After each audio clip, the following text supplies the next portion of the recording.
안녕하세요. 이지연 영양사, 강수경 영양사입니다. 네, 3개월의 시간이 길기도 하고 짧기도 한 시간인데요.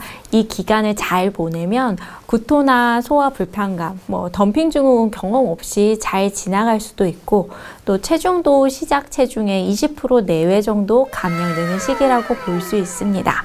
네, 그러면서 우리가 일상에서 먹는 일반 식사도 조금씩은 진행해 볼 수 있겠는데요. 그래서 오늘은 수술 3개월 이후의 식사에 대해서 설명드리도록 하겠습니다. 네, 일반 식사를 섭취하는 거는 너무 자연스럽고 당연한 거죠. 3개월 동안 이런 일상 식사를 제한한 이유는 수술한 위로 소화도 안 되고 체중 감량도 더딜 수 있고 식욕 조절이 잘 안 될 수 있기 때문에 조절했던 거예요. 네, 그럼 수술 3개월 이후의 일반 식사 섭취하는 방법 어떻게 될까요? 먼저 양에 대해서 말씀드리면 한 번 섭취할 수 있는 양은 어떤 수술을 했느냐에 따라 혹은 1차 수술인지 2차 수술인지 서전에 따라서 혹은 개인 적응도에 따라서 너무 달라서 일반화 시키는 거는 큰 의미는 없다는 거는 말씀드리고요.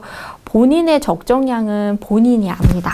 그래서 식사하실 때 식사가 걸리거나 체한 느낌이나 꽉 막힌 느낌이나 목구멍까지 차서 토할 것 같거나 혹은 식사하고 나서 설사하는 거는 과식의 증상이라고 볼 수 있습니다. 그래서 그런 느낌이 오기 전 한 두세 수저 정도 식사량을 조절하는 것이 많고, 많은 분들이 경험상 이 시기에 보통의 양은 한 150에서 많이 먹는 분은 300g 정도인 것 같습니다. 그게 대략적으로 어느 정도의 양일까요? 150g 정도의 양은 훈제 닭가슴살 시중에 파는 거 있죠. 그 한 팩에 보통 100g짜리인데요. 거기에 이렇게 주먹만한 토마토 1개 혹은 계란 후라이 2개에 나물 1접시 정도 분량으로 생각하시면 됩니다. 그래서 식사량은 개인의 적응도에 따라서 조절하시면 되시고, 두 번째, 음식의 종류를 보면 대한영양학회에서 식품 구성 자전거, 여기서 식품을 5가지로 구분을 했거든요. 밥, 빵, 떡, 감자, 고구마는 공유군, 고기, 생선, 계란, 두부는 어육류군, 채소군, 우유군, 과일군, 이렇게 5가지로 나눴는데요. 수술하고 3개월 지나면 다 드시면 됩니다. 가릴 건 없어요.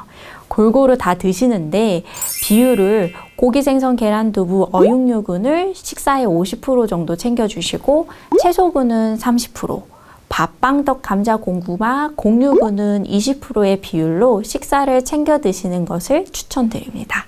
그래서 이렇게 예시로 뷔페 접시가 있다 하면 50%는 고기, 생선, 계란, 두부, 30%는 채소, 20%는 공유군으로 챙겨 드시고요.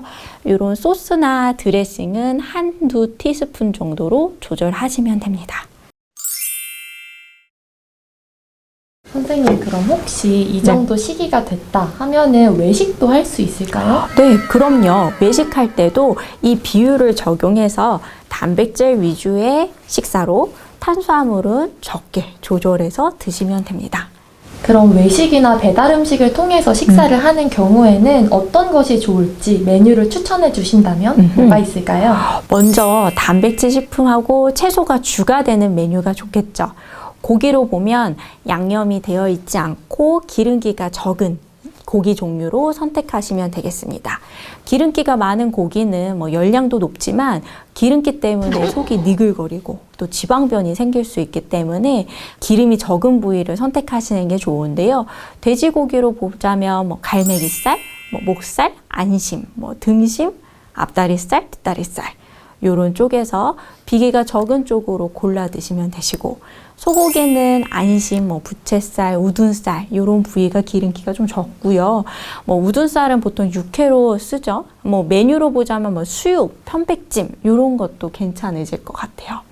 요즘에 샤브샤브나 훠궈 이런 메뉴도 많이 드시는데, 이런 거 드실 때는 건더기 위주로 드시고 마지막에 밥이나 면 한두 수저 정도로 조절해서 드시면 되겠습니다. 닭고기, 오리고기도 상관없어요. 드실 수 있으시고, 껍질 부위는 제외한 구운 치킨이나 백숙, 소금구이 이런 것도 괜찮고요. 생선으로 보면 생선회, 뭐 회덮밥, 생선구이, 해산물 숙회도 다 괜찮은 외식 메뉴 중에 하나입니다. 백반집에 가시게 되시면 반찬 위주로 반찬에 뭐 계란말이, 두부조림, 뭐 제육볶음, 생선구이랑 나물참 위주로 섭취를 하시고요. 밥은 두세 수저로 조절하시면 좋겠습니다. 아무리 그래도 외식 메뉴를 잘 고른다 해도 일반적으로 우리가 접하는 외식 메뉴들은 양념, 물엿, 소스, 뭐 이런 조미료 이런 것들 너무 첨가물 많기 때문에 매일매일 섭취하시는 거는 피해 주셔야 되고요. 또 특히 피해야 되는 외식 메뉴로는 면류, 기름진 음식이에요. 분식집이나 중국집, 햄버거집 가면 먹을 수 있는 메뉴 찾는 게 좀 어려워요. 또 면류는 소화도 안 되고 탄수화물 위주고 기름에 튀기고 소스가 많은 음식들은 권장드리지 않아서 아직은 이제 모든 종류의 외식 메뉴를 다 먹을 수 있는 건 아니지만 먹을 때는 이 아까 말씀드린 비율로 조절해서 섭취하시는 게 좋겠습니다. 또 시중에 밀키트라는 게 좀 많이 나와 있어요. 그것도 같은 방법으로 드시면 되겠습니다. 단백질과 채소가 주로 이게 들어있는 메뉴를 선택을 해주시고 없다면 두부나 계란이나 고기나 해산물 더 첨가해서 드시고요. 거기 안에 나온 적정한 양념보다는 적게 조리해서 담백하게 드시는 것을 추천드립니다. 3개월이 지나도 식사 관리하는 게 쉽지는 않네요. 맞아요. 그럼 단백질 쉐이크 그동안 3개월간 꾸준히 이용을 해줬었는데 네. 계속 이용하는 게 좋을까요? 상황에 따라서 조금 다를 것 같아요. 우리가 단백질 쉐이크 드셨던 이유가 첫 번째 적은 식사량으로 고단백의 식사를 하기 위해서 먹었었고 두 번째 일반 식품으로 먹게 되면 어쩔 수 없이 그 자체 기름, 양념 먹는 것 때문에 열량이 높아졌는데 그것을 줄이기 위해서 단백질 쉐이크 이용했었고요. 또 탈모나 근육 소모를 예방하기 위해서였잖아요. 그래서 지금 3개월 지난 시점에도 식사량이 많이 늘지 못해서 단백질 식품 섭취가 어렵다던가 추가적인 체중 감량이 많이 남아있다던가 아침 대용이나 간식 대용으로 간편식 섭취가 필요한 경우 혹은 탈모 예방이나 근력 운동을 시작해서 단백질 섭취량을 늘려줘야 하는 경우에는 하루에 한두 번 정도 단백질 쉐이크를 드시는 것을 추천을 드립니다. 이전에 먹었던 제품을 꾸준히 이용하셔도 되고요. 요즘에는 이렇게 액상형으로 나온 프로틴 쉐이크들이 있습니다. 이거를 구매해서 드실 수 있는데 요즘에 종류가 너무 많아요. 그래서 뭐 프로틴 요거트니 뭐 프로틴 하이 뭐 이런 제품들이 너무 많은데 거기서 최대한 탄수화물이 적고 단백질 함량이 높은 액상형 쉐이크가 좋겠죠. 제가 기준을 좀 정해드린다면 일단 이렇게 한 병당 단백질 함량이 20g 정도는 넘어줘야 하고요. 대신 그 한 병당 탄수화물 함량은 반 정도로 좀 적게 되어 있는 제품을 고르시는 것을 추천을 드립니다. 네, 선생님 그러면 마지막으로 꼭 피해야 하는 음식이 있다면 어떤 게 있을까요? 꼭 피해야 하는 음식이 있다면 단 것과 술입니다.